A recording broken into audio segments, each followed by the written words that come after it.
Vamos abrir as nossas Bíblias, por favor, na primeira carta de João,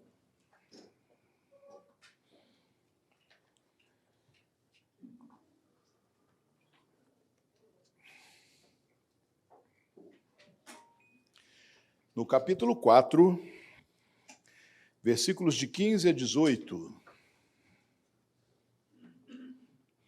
Aqueles que assim puderem, permaneçam de pé, por favor, para a leitura da palavra de Deus.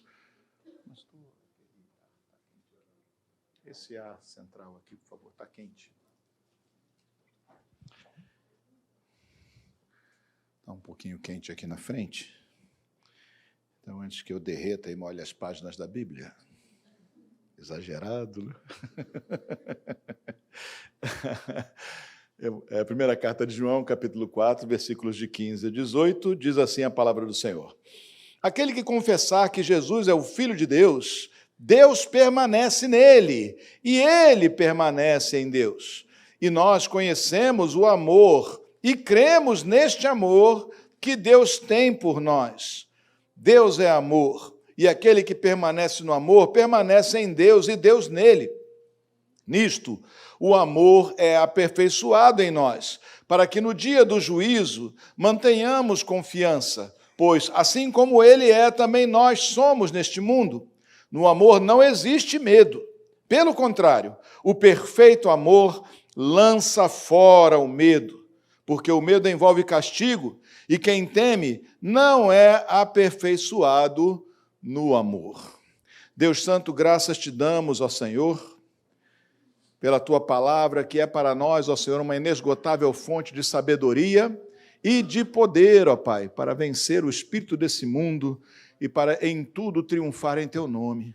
Então, Deus Santo, nós pedimos agora, ó Senhor, que tu, pelo teu Santo Espírito, venha nos instruir, ó Pai, e que a tua voz, ó Senhor, pelo teu Espírito em nossos corações, seja mais alta e certamente poderosa do que a voz do pregador, Pai. Então, fala conosco, tu, Senhor, nessa palavra, em o nome de Jesus. Amém e glória a Deus. Aleluia. Podemos sentar, irmãos.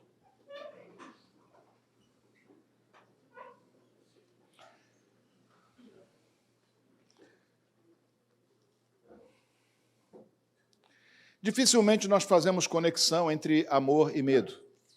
Dificilmente nós compreendemos amor e medo como sendo duas coisas que tenham algum grau de conexão, né? Algum grau de, digamos assim, relação entre si. E esse texto aqui relaciona justamente essas duas palavras, essas duas expressões, esses dois conceitos, né? Relaciona não de um modo, ou seja, que um tem que estar presente com o outro, mas pelo contrário, relaciona a presença de um com a ausência do outro. Né? Coloca aqui vamos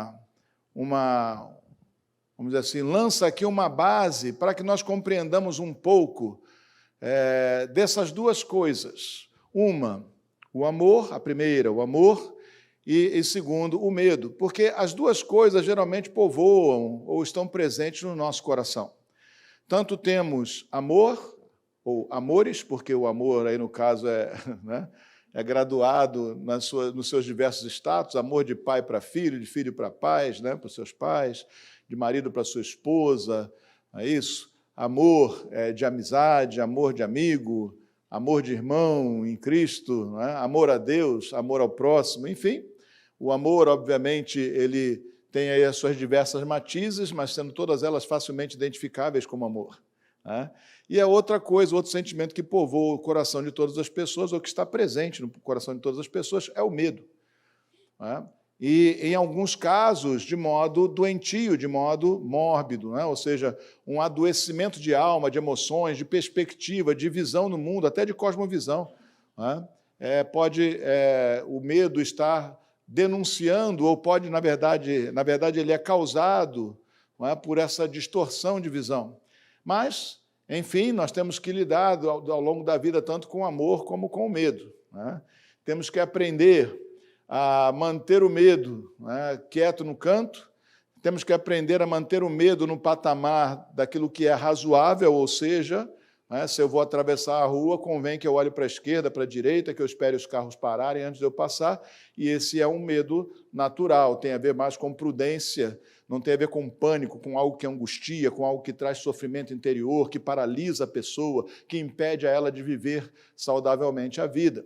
Então, nós temos, obviamente, que aprender a equacionar isso, equalizar essas coisas, crescer no amor e diminuir no medo, crescer cada vez mais no amor e jogar o medo para uma irrelevância no tocante à produção dos nossos atos, ou seja, o que deve produzir os nossos atos, o que deve provocar os nossos atos e conduzir os nossos atos deve ser o amor, e o medo, né, deve ficar assim, naquele nível mesmo da sobrevivência. Se algo vem na sua direção, você pisca os olhos, você se abaixa, você evita, não é? Mas não algo que domine o seu pensamento ou que esteja aí o tempo todo aterrorizando, ou atemorizando, melhor dizendo, o nosso entendimento.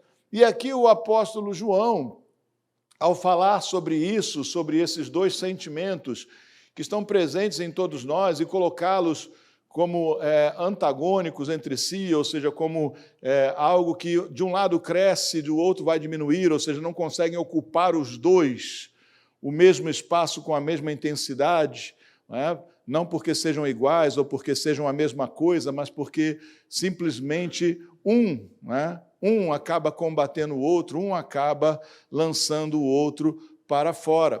E aqui nós temos, então, essas questões para nós examinarmos um pouquinho. Primeiramente, a respeito do amor, que, obviamente, é aquilo que nós devemos manter e aprender a crescer nele, porque o amor é a vontade de Deus. Deus é amor.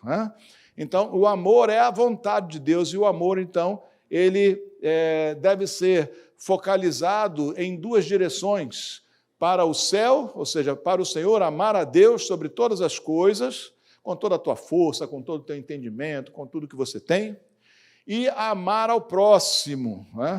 Note que a palavra de Deus, no tocante ao ensino, ou Jesus no tocante à sua ordem, ao seu mandamento para nós, ele dá apenas duas direções para o amor.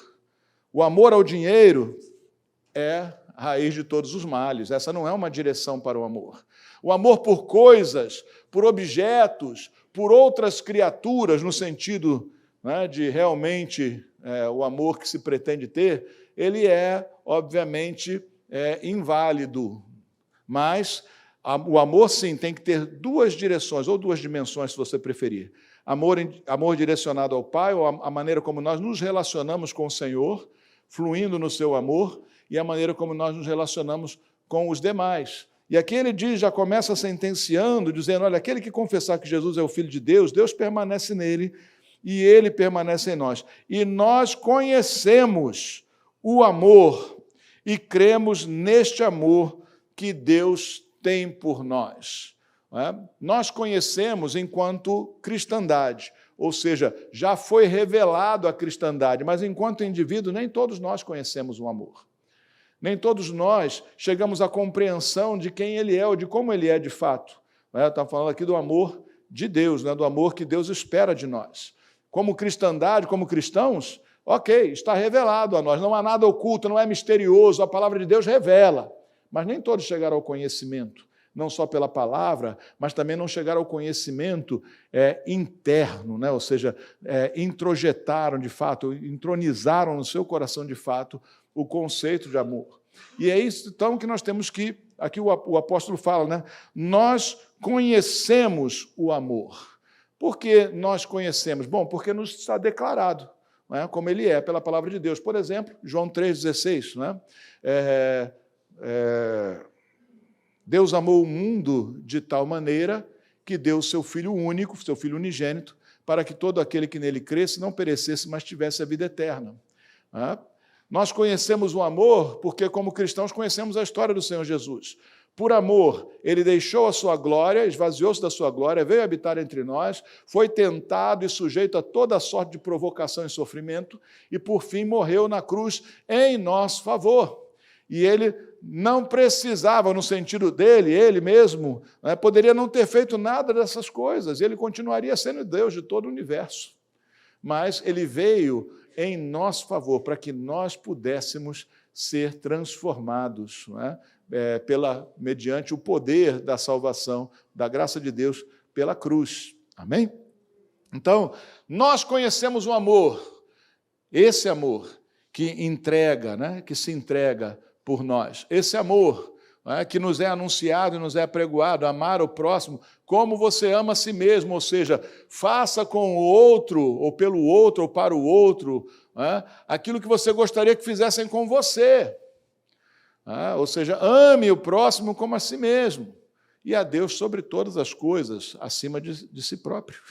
A Deus sobre todas as coisas. Então, nós conhecemos o amor. Este é o amor que Deus propõe. Esse é o amor que emana de Deus. Esse é o amor que não é nascido de natureza humana, não é nascido não está no homem natural, mas que é comunicado a nós pelo Senhor, é trazido a nós pelo Senhor. Nós conhecemos o amor, né? E diz aqui o texto, e cremos neste amor que Deus tem por nós. Cremos neste amor que Deus tem por nós. Você conhece, mas você crê? Porque conhecer e crer são duas coisas diferentes. Conhecer é ter uma descrição, não é? Racional, uma compreensão racional. Mas crer é deixar que isso entre no seu coração e confiar plenamente na eficácia desse amor. E aí é que muita gente tropeça, né, e acaba estando sujeito ao medo. Né? Nós conhecemos o amor de Deus, sabemos que Ele nos amou, em tese sabemos, mas nós cremos de fato, porque se nós cremos de fato neste amor de Deus, então nós sabemos que Ele está ao nosso favor e que eu não tenho razão de ter medos. Que o Senhor trabalhará ao meu favor em todas as circunstâncias. E mesmo quando parece que Ele não está trabalhando, Ele está. Deus não é passivo em tempo algum. Não dormita nem dorme o vigia de Israel, Salmo 121. Não dorme. Ou seja, Ele está agindo o tempo todo. Mesmo quando parece que Ele está parado, isso é uma ação de Deus, uma escolha, uma interferência dEle. Ele sempre interferirá em nosso favor, tendo em vistas ou tendo como propósito central a nossa condução à eternidade na presença dEle. Amém? Então, Deus está agindo, mesmo quando te parece que Ele está parado. Certo? Mesmo quando parece que Ele está parado, Ele está agindo na sua vida. Amém? Você pode olhar objetos celestes, por exemplo, só para criar um exemplo, né? Pode olhar corpos celestes, pode olhar uma estrela, por exemplo, e parece para você que ela está parada ali no céu. Mas no tempo de uma piscada de olhos, ela se moveu em alguma direção, milhares de quilômetros. Mas é que, como você olha à distância, parece que não se mexeu. Entende? Parece que não se mexeu. Mas se você tirar um retrato do céu, tirasse um retrato do céu em 1900, já tinha fotografia, né? E for tirar agora, você vai ver que há uma diferença, né, na posição de cada astro em relação a si mesmo. Não estou nem falando de rotação da Terra. Mas como você olha à distância, aquilo que tinha muito grandioso à distância, parece que está parado. Assim olhamos para Deus. Nós olhamos para Deus como olhamos para os astros. Parece que Ele está parado, porque olhamos a Ele à distância, mas Ele está agindo, está em movimento, o tempo todo, e o movimento dele é na nossa direção, é na sua direção, é para a sua bênção, é para o seu crescimento, é para que você seja cada vez mais, ou tenha cada vez mais a possibilidade de conhecê-lo e ser dele. Amém? Então, quando nós conhecemos isso, né, ou seja, a grandeza e o direcionamento desse amor específico de Deus por nós já temos aí um motivo para não ter medo. Amém? Mas vamos continuar aqui examinando a palavra de Deus. Né? Diz aqui, ainda no versículo 16, ele declara: Deus é amor, né? E aquele que permanece no amor, permanece em Deus e Deus permanece nele. Isso sim, né? Assim, para o mundo ou para, eventualmente, até mesmo pessoas da época que ainda não conheciam a Cristo, isso sim parece uma loucura, né? como Deus permanece em mim, como Deus está presente em mim, sem que eu seja Deus, distinto de mim. Sem que eu seja, sem que ele seja a mesma coisa que eu, mas ainda assim permanece em mim. Aqui a palavra diz claramente isso, né? Que Deus é amor, e aquele que permanece no amor, esse amor, né? Permanece em Deus. Meus irmãos, lá em João, capítulo 14, Evangelho de João, capítulo 14, versículo 21, tenho citado mais frequentemente esse texto aqui, diz assim, Jesus falando, aquele que tem os meus mandamentos e os guarda, este é o que me ama. E aquele que me ama, né, será amado pelo meu Pai. E nós viremos a Ele e nos manifestaremos a Ele. Amém?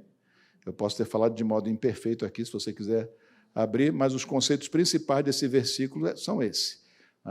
Aquele que tem os meus mandamentos e os guarda, esse é o que me ama. E aquele que me ama será amado pelo meu Pai, o Pai Celestial, o Deus Todo-Poderoso. E nós viremos a Ele e nos manifestaremos a Ele. Ou seja, se eu amo a Deus, Deus me ama e Ele se manifesta, ou seja, Ele se explica, Ele se deixa ver, Ele se deixa notar, Ele expressa a sua vontade e os seus atos, Ele é ativo na minha vida. E não apenas alguém ou algo que eu olho no horizonte distante, mas Ele está ativo na minha vida. Amém? Mas é aquele que ama a Deus. E aquele que ama a Deus é aquele que guarda os seus mandamentos, aquele que tem os meus mandamentos e os guarda. Amém? Os mandamentos do Senhor não são penosos. Né? Você já ouviu esse versículo, né? Os mandamentos do Senhor não são penosos. Os deuses, os falsos deuses, né? Eles exigiam sacrifícios de sangue, não de ovelhas ou de bodes, sangue de crianças, né? Sangue humano, sangue de lacerações autoprovocadas, né? Das pessoas, por exemplo, os profetas de Baal, quando estão naquele duelo lá com Elias, eles açoitam a si mesmos até sangrarem, se cortam, né? com estiletes, com coisas cortantes. Né? Os cananeus, vários povos cananeus sacrificavam crianças pequenas, bebês ainda, a Moloque, ou mesmo a Baal. Né? Sacrificavam. Eram penosos, eram sofridos. Né? Os mandamentos de Deus não são penosos, eles são para a nossa edificação e para a nossa saúde e vida. Amém? Quando alguém diz, mas Deus também queria sacrifício de sangue, de ovelha. Lembra, era uma sociedade agrária, não é como você que vai no mercado e compra um pedaço de carne, compra um frango, ou compra uma ovelha morta, um pedaço de ovelha. Todos eles tinham que matar todos os dias animais para comerem. Estavam acostumados com essa coisa que a nós, pela falta de prática, nos causa uma certa repulsa e até mesmo, né, um pavor, ou aquela coisa, ai meu Deus, que peninha. Mas se você não é vegetariano, filho... Entende? Saiba que tem animais morrendo por você, para te alimentar. Para te alimentar. E aquela era uma sociedade agrária. As pessoas não iam no mercado e encontravam um frango lá, depenado, já todo ajeitadinho para você. Quem é mais velho aqui sabe que isso você não encontrava nem 50 anos atrás no mercado.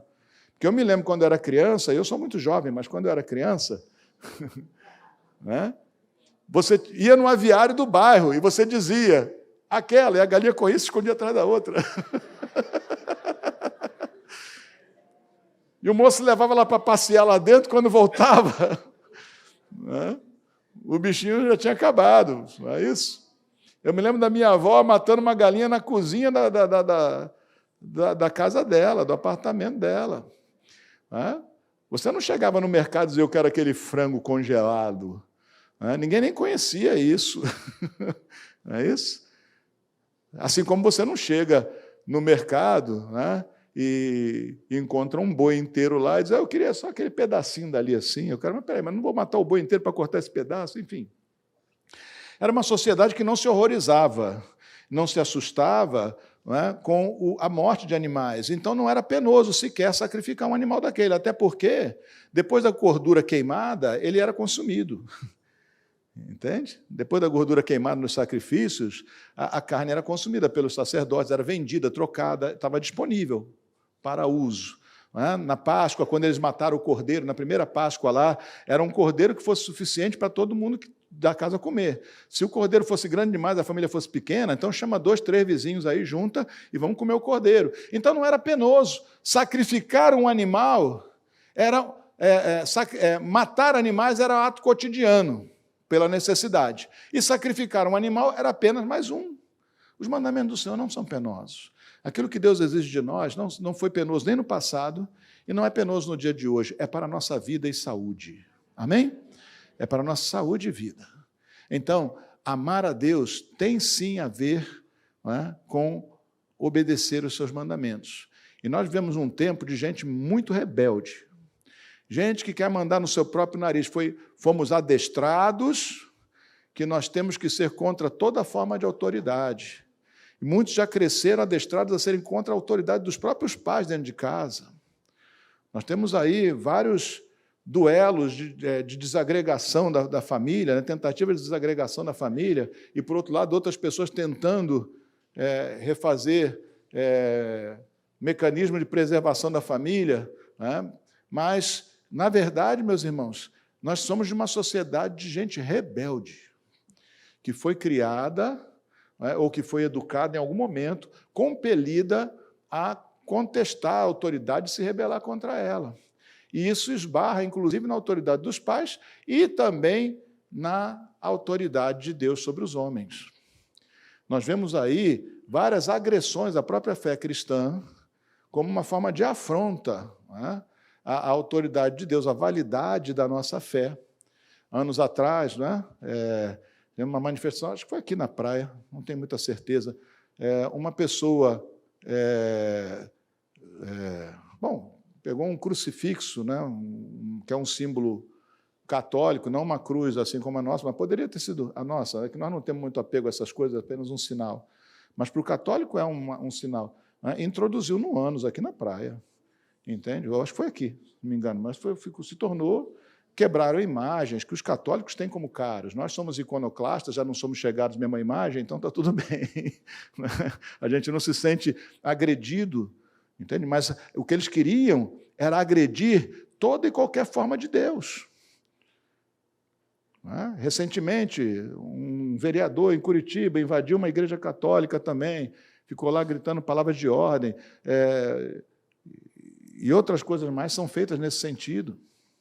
Então, o que acontece? Nós, os que estamos em Cristo, nós não somos rebeldes, nós temos que ser obedientes à palavra do Senhor. Amém?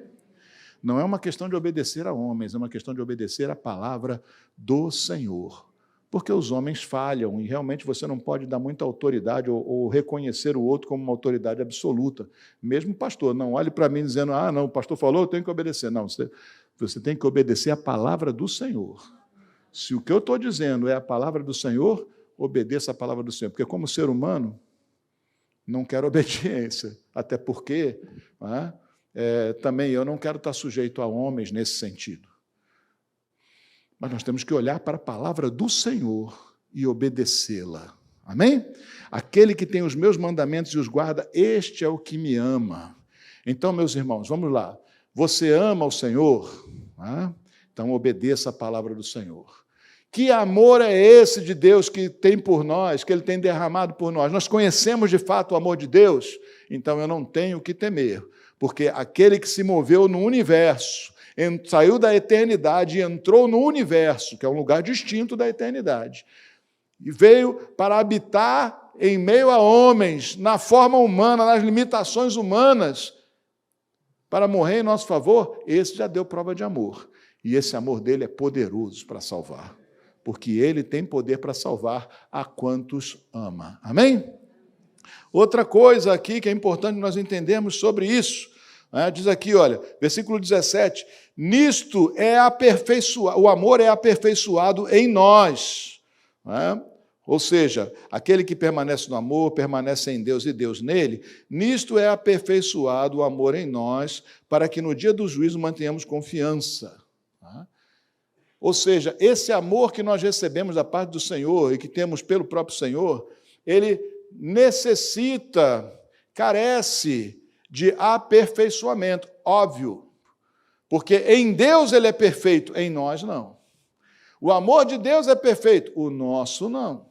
Nós precisamos crescer e nos aperfeiçoar. Deus não tem que mudar. Deus não tem que se aperfeiçoar. Deus não tem que mudar uma vírgula de quem é, porque ele é perfeito. Ou seja, não é uma questão de orgulho. Deus diz, quem é Deus aqui sou eu, quem muda é vocês, eu não mudo. Não é uma questão de orgulho, não é uma questão de quem manda aqui. A questão é que o perfeito não precisa ser aperfeiçoado, não precisa ser mudado, mas nós precisamos. Amém? Eu preciso ser aperfeiçoado no amor. E como é que eu sou aperfeiçoado no amor? Bom, óbvio, pelo conhecimento da palavra de Deus. Esse amor já está manifestado a nós. Não está escondido. Eu tenho acesso a conhecê-lo. Então, eu preciso aprender sobre ele, aperfeiçoar-me no amor, pelo conhecimento da palavra de Deus. Porque ela é a expressão da vontade do Senhor para nós. E eu preciso ser aperfeiçoado pelo amor na prática. Por quê? Porque eu só vou descobrir de fato, revelar, a minha crença no amor que Deus tem pregado quando eu consigo praticá-lo. Então eu preciso me esforçar o tempo todo. O ruim aí é que você tem umas emoçõezinhas, você só, eu não tenho não. Você tem umas emoçõezinhas que às vezes lutam contra. Né? Inveja, não bate uma inveja de vez em quando? Cobiça, bate ou não bate cobiça de vez em quando aí? Só estou falando aperfeiçoado já? Ok, todos nós. Né? Sentimento de vingança, ira, ódio. Essas coisas muitas vezes entram, esses influxos entram em nós. Mas o que eu tenho que fazer é pegar os meus sentimentos, esses carnais, estes que mais se parecem com coisa do diabo que com coisa de Deus, estes sentimentos, e olhando para a palavra de Deus, anular essas coisas pela obediência à palavra. Aí eu sou aperfeiçoado no amor. Em conhecer qual é a vontade de Deus e em praticá-la. E tem mais uma coisa. Amor, bem como qualquer outra coisa que precisa de uma ação sua, de uma expressão sua, ele pode ser exercitado. Você não pode exercitar seu corpo? Eu não consigo subir as escadas do meu prédio todo. Vai devagarzinho, sobe todo dia um pouquinho, né? E daqui a pouco você está muito bom nisso. Chega lá em cima e ainda pode continuar assoviando, pode subir assoviando. Nem falta ar. Né? E ainda pode acrescentar um biscoito creme crack. Se você conseguir assoviar, comer creme crack, subir a escadaria, você está bom, cara. Porque não consegue. Não dá para assoviar desse jeito. Mas, olha, a gente pode se aperfeiçoar cada vez mais. E é na prática que a gente se aperfeiçoa.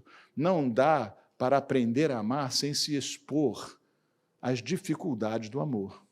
As dificuldades do amor é a dificuldade de amar o outro tanto quanto a si mesmo. Não querer que o outro seja uma expressão sua.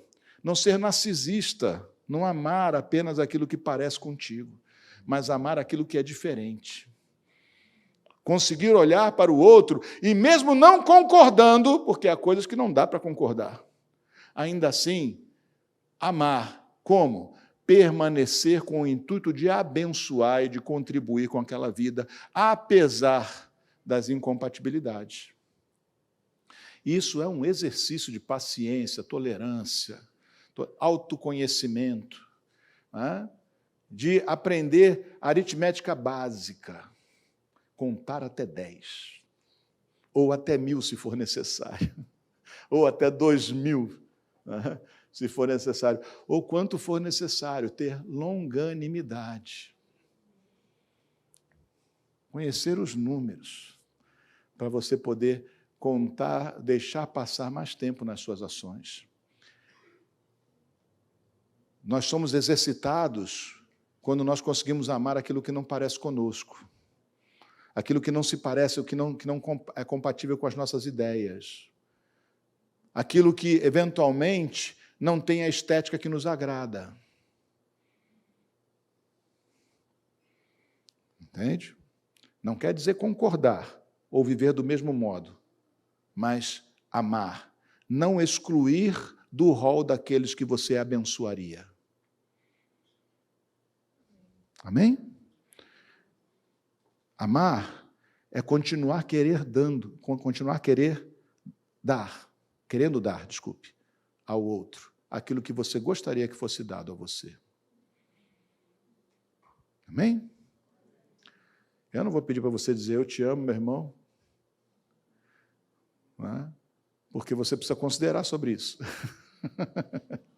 Sobre essas coisas. Amamos de fato, mas quando nós somos aperfeiçoados no amor, meus irmãos, olha aqui, ó, o amor, nisto o amor é aperfeiçoado em nós, para que no dia do juízo mantenhamos confiança. Como é que eu vou ter confiança no dia do juízo? Conhecendo os meus pecados. Você não conhece os seus pecados? Pode ter muita gente que diz para você assim, olha para você e diz assim, puxa, que pessoa santa. Mas você sabe que você não é só o santo do pau oco, mas é o santo lascado também. Né? Não é só uma imagem oca por dentro. Conhece a história do santo do pau oco, né? No Brasil colônia, principalmente, né? As pessoas, para não pagarem o quinto, que era um imposto muito pesado, eles não conheciam os nossos de hoje, né? Mas para não pagarem 20%, né? Sobre o ouro, por exemplo, eles escavavam estátuas, imagens, né? De, sei lá, de Maria, qual a imagem do santo que fosse, faziam um buraco assim por dentro, por baixo, né? E ali botavam ouro ali dentro escondido, e passava gesso, pintava por cima, aí eu, não, essa aqui é uma imagem minha, que onde eu paro, eu rezo para ela, né? Era o santo do pau oco, né? O santo de madeira, mas que estava furado por dentro, carregando ouro. E nós conhecemos muito bem que nós somos uma coisa por fora, mas temos outras coisas por dentro. E geralmente não é ouro, não é algo precioso, mas é o que nós queremos esconder de fato. E como eu vou ter confiança no dia do juízo, sendo aperfeiçoado no amor? Como? No amor horizontal, nessa direção, nesse vetor do amor. Ser aperfeiçoado no amor ao próximo.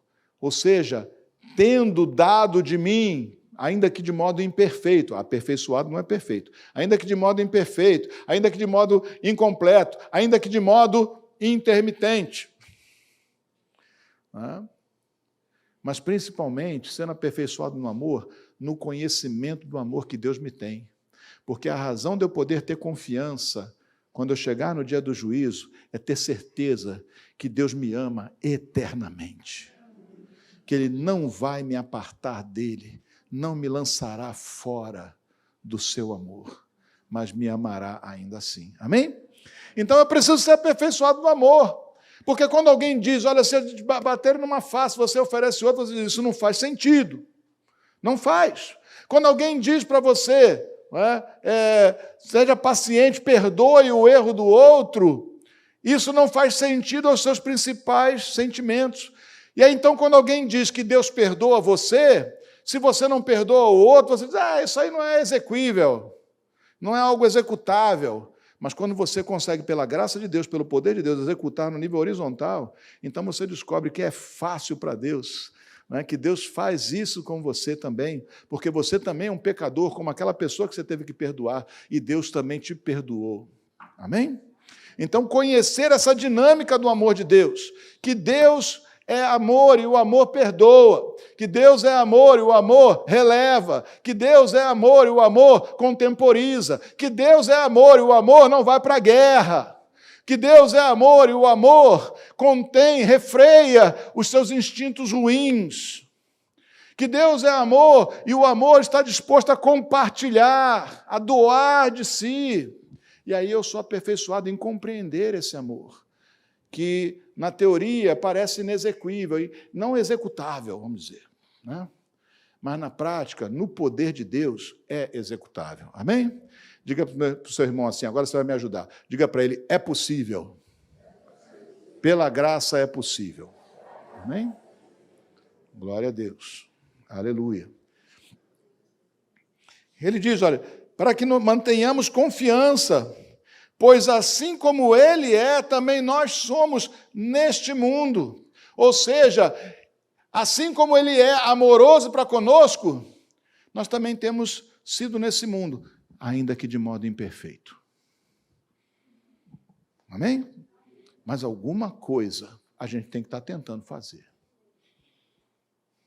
Amém? Você, quando pega uma criança e diz para ela ler, não é? Lá pelas primeiras vezes que ela vai ler de modo imperfeito, gaguejado, vai errar pontuação e tudo mais. Você faz o quê? Chuta ela para fora. Você não presta, você não sabe ler, joga fora. Não é assim.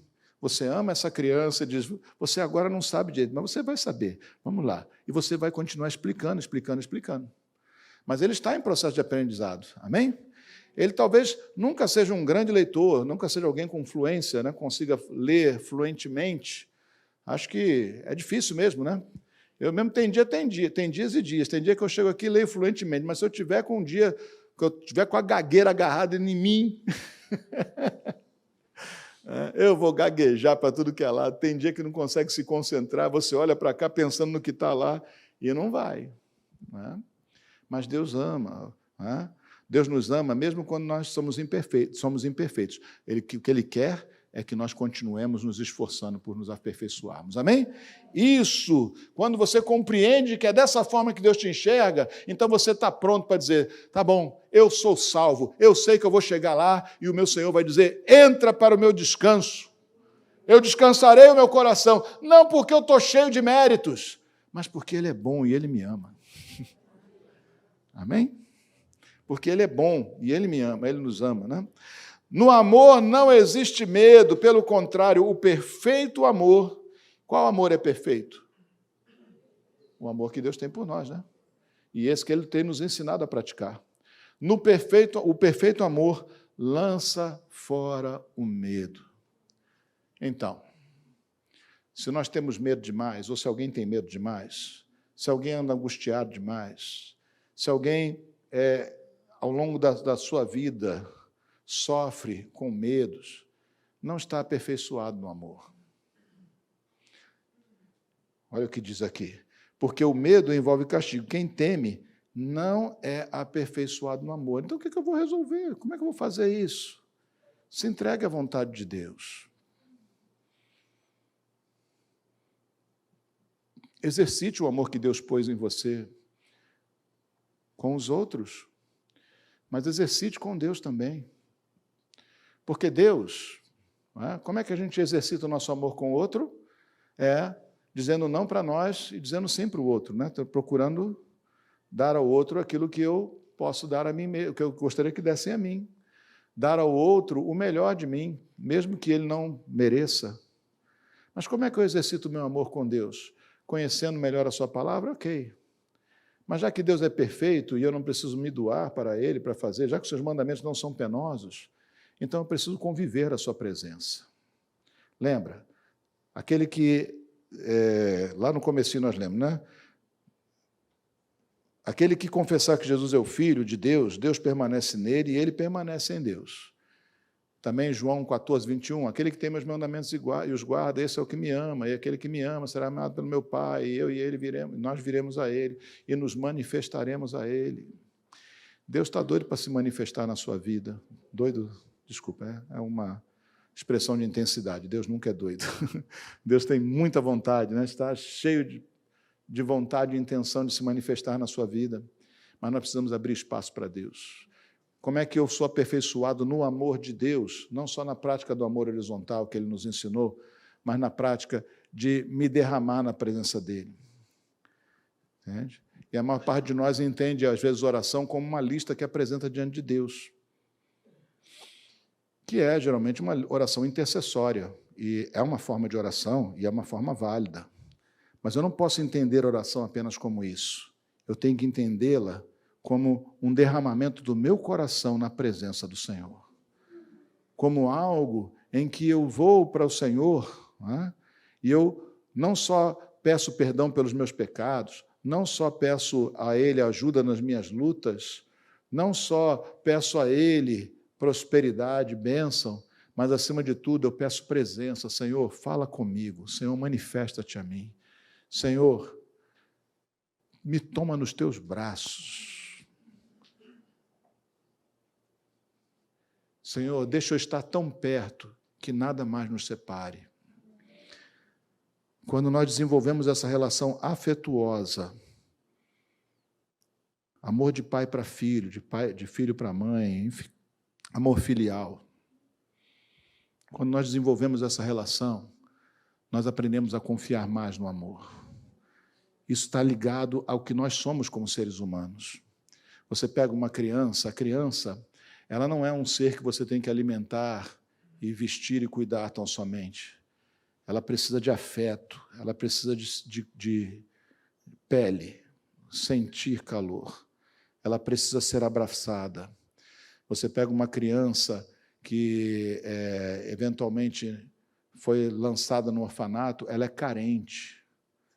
Por quê? Porque ela pode ter recebido comida, ela pode ter recebido roupa, pode ter dado banho e remédios nela, mas se ela não tiver uma pessoa que incondicionalmente a abrace, que mesmo depois da pior arte, ainda que tenha deixado brava essa pessoa volte a ela e abrace ela de novo, ela vai ser um ser problemático e incompleto.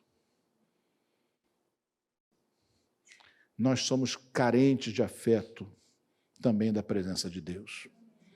E temos que desenvolver um relacionamento assim, afetuoso, filial, afetivo, também com Deus.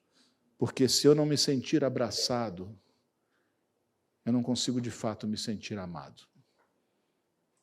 Se nós não nos sentimos abraçados, nós não nos sentiremos realmente amados. Sempre haverá dentro de nós aquela sensação de que nós podemos ser descartados, porque nós não percebemos a incondicionalidade do amor que buscamos. Amém? Compreende isso? Então, para que eu tenha saúde emocional e espiritual, para que eu seja um crente amadurecido nas minhas emoções e nunca escravo do medo, mas seguro em todo o tempo, eu preciso ser aperfeiçoado nesse amor também com o Pai. Amém? Amor derramado na meditação, amor derramado na adoração pura e simples.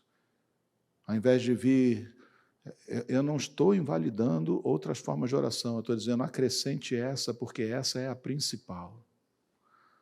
A principal forma de oração é aquela que mais do que com palavras, o seu coração fala com Deus, conversa, dialoga com Deus, expressa e recebe expressão de Deus.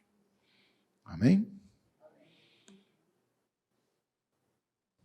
Aqui diz a palavra: no amor não existe medo, pelo contrário, o perfeito amor lança fora o medo. Se eu tiver plena confiança do amor dele e conhecer as dimensões desse amor, eu não terei medo.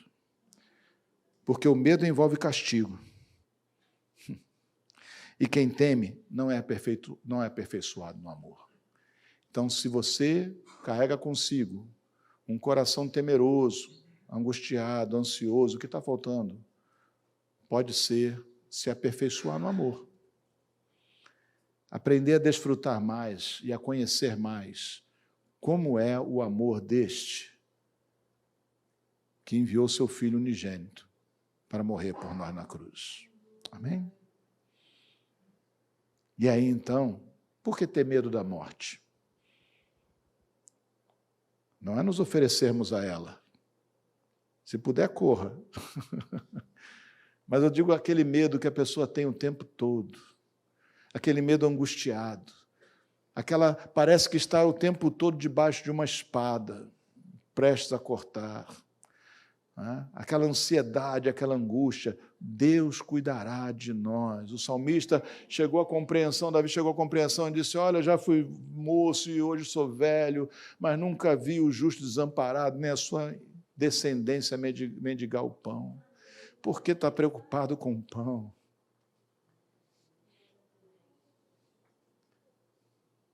Deus sabe que nós precisamos de tudo isso. Amém? Faça a sua parte, faça o teu trabalho, mas não ande preocupado com essas coisas. O Senhor proverá. De uma forma ou de outra, o Senhor proverá. Porque está preocupado que a morte se aproxima. O Senhor não deixará os seus justos na morte para sempre. Ausentes do corpo, presentes em Cristo, num piscar de olhos. E é nele, com ele, que aguardaremos a ressurreição.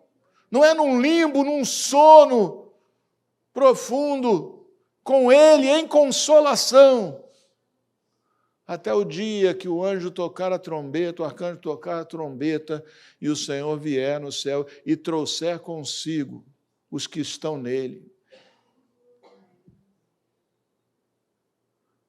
Ressuscitaremos para ver o último dia. Que, na verdade, será o primeiro dia, depois de milênios, sem nenhum mal. E o primeiro dia, em toda a eternidade, onde o mal nunca mais poderá se manifestar. Crescendo no amor, encolhendo no medo, para viver saudável com o Senhor. Amém? Vamos orar ao Senhor?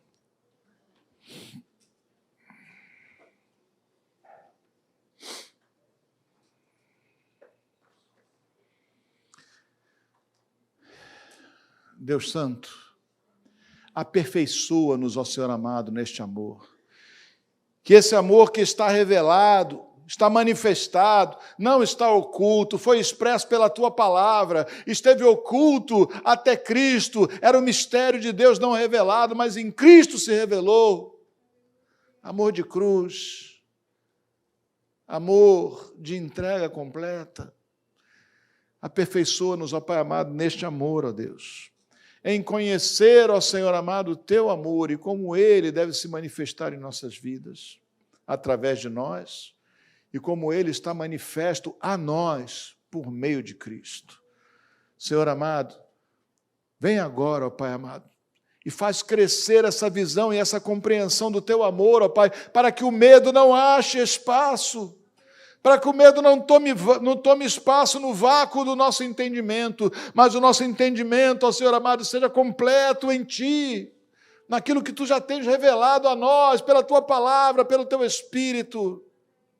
Deus Santo, que não haja vácuo de compreensão em nós, que o medo possa ali ocupar espaço, mas que o Teu amor, ó Pai amado, se aperfeiçoe em nós de tal modo que não reste mais espaço para o medo, não reste mais espaço, ó Senhor. Faz crescer em nós o Teu amor, ó Pai.